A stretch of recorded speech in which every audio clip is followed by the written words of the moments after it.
पुरुंदा येथे संगीतमय श्रीमद भागवत कथा व पंचावत्तर सोहळ्याचे सांगता समारोह मोठ्या उत्साहात संपन्न झाला। या सोहळ्याचे आयोजन सह्याद्री लॉन्स वरद प्रसाद मंगल कार्यालय परिसरात करण्यात आले होते। दिनांक 25 मे ते 31 मे पर्यंत या कथेचे आयोजन करण्यात आले होते। या भक्तिमय वातावरणामध्ये अनेक भाविक भक्त मग्न झाले। हजारो भाविक भक्तांनी भागवत कथेचा शिरवानंद घेतला। या धार्मिक सोहळ्याप्रसंगी वसमत सभेतील लोकप्रिय आमदार राजूभाई नगोरे यांनी उपस्थिती लावली। या सोहळ्याप्रसंगी अनेक राजकीय नेत्यांनी आपापली उपस्थिती लावली।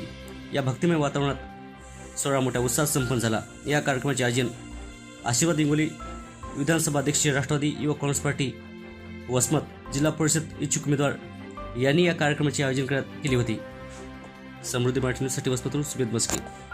मुख्यमंत्र्यांनी आणि उपमुख्यमंत्र्यांनी सन्माननीय देवेंद्र फडणवीस असतील, अजितदादा पवार साहेब असतील आणि एकनाथराव शिंदे साहेब त्या मागच्या काळामध्ये ज्या ज्या ठिकाणी महानुभव पंथाचे देवस्थान आहेत त्या ठिकाणी महानुभव पंथाचं काम चालतंय आणि त्यांच्या माध्यमातून हजारो शेकडो लोकांच्या लाखो लोकांचं जे जनजागृतीचं काम त्यांच्या माध्यमातून होत असते।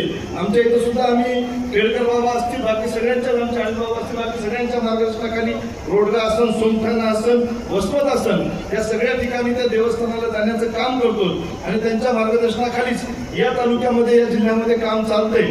पण बाबा आम्हाला तुम्हाला एवढं सांगायचंय की जे जे काही आमच्या पद्धतीनं होईल ते कारंजेकर बाबाला मुद्दाम मी सांगतोय की जे जे काही ज्या आपल्या मठाच्या ठिकाणी जिथं जिथं जमलं त्या ठिकाणी आम्ही सगळ्या ठिकाणी निधी टाकण्याचा प्रयत्न केलाय। पण या वसमत तालुक्याला एक वेगळं महानुभव पंथाच्या याच्यामध्ये एक वेगळं स्थान आहे। या ठिकाणातली सगळी जी आमची मंडळी आहे की या महानुभव पंथाचं काम हे पूर्ण जिल्ह्याभरातच नाही तर या मराठवाड्यामध्ये प्रसार करण्याचं काम त्यांच्या माध्यमातून चालतंय आणि पुरुंदा माध्यमातून त्याचं एक मुख्य केंद्र आहे। त्यावेळेस आम्ही सुद्धा मुख्यमंत्र्यांकडे पत्र दिले, उपमुख्यमंत्र्यांकडे आम्ही पाठपुरावा करतोय की या विभागातील जेवढे काही महानुभव पंथाचे तीर्थक्षेत्र आहेत या ठिकाणी सुद्धा चांगल्या मोठ्या दर्जाचा निधी भेटला पाहिजे। या मतदारसंघाचा प्रतिनिधी म्हणून इतर काम करतोय पण तुमची सुद्धा शिफारस त्या माध्यमातून लागणार आहे कारण महानुभव पंथाचं सगळ्यात चांगलं काम आणि मराठवाड्याभर तिथे जे काही कार्यक्रम असतात त्या ठिकाणी आमच्या सगळ्या साधू संत मंडळीचं खूप मोठं योगदान आहे। वृंदा आणि वृंदा पंचक्रोशीतील ही सगळी जी मंडळी या विभागामध्ये आलेली आहे त्यांचं सुद्धा महानुभव पंथाच्या बाबतीमध्ये खूप मोठं काम आहे। मी सुद्धा अर्धा महानुभव पंथाचा आहेच कारण माझी बायको महानुभव पंथाची असल्यामुळे मी आपापच तुमच्या पंथाकडे काम करत असतो।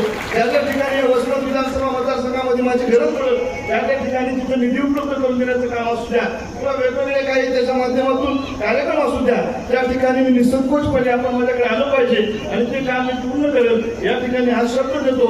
आज या ठिकाणी आपण आला तुम्ही आमचं भूषण आहे आणि महानुभव पंथाचंच नाही तर या सगळ्या आपल्या विभागाचं तुम्ही भूषण आहे। मागच्या कालच आम्ही शिर्डे बाबाचा सुद्धा तिथं सत्कार केला।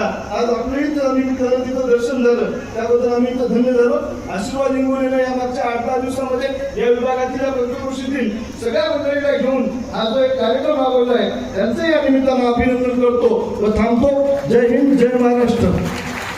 तारखेपासून सह्याद्री वरद मंगल कार्यालय पुरुंदा येथे भागवत कथेचं आपण आयोजन केलं होतं। त्या माध्यमातून निफाडचे महंत श्री चिरडे बाबा यांच्या माध्यमातून त्यांच्या मुखातून श्रीकृष्णाबद्दलचं वर्णन या मागील 7 दिवसात त्यांनी केलं व समाजात चाललेल्या 18च्या वरील तरुणांची व्यसनाच्या जे आहारी गेले त्याबद्दल त्यांनी सांगितलं बाबा व्यसन का करू नये, व्यसन करू नये यासाठी या भागवताच्या माध्यमातून त्यांनी काही उपदेश दिले।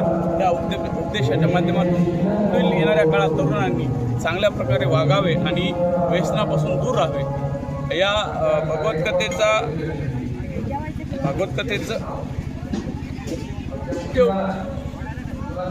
7 दिवसापासून चालत असलेल्या कार्यक्रमामध्ये आज पुरुंदा परिसरातील व महानुभवपंथीय जेवढे गावं आहेत त्यामधून भरपूर प्रमाणात प्रतिसाद मिळालेला आहे।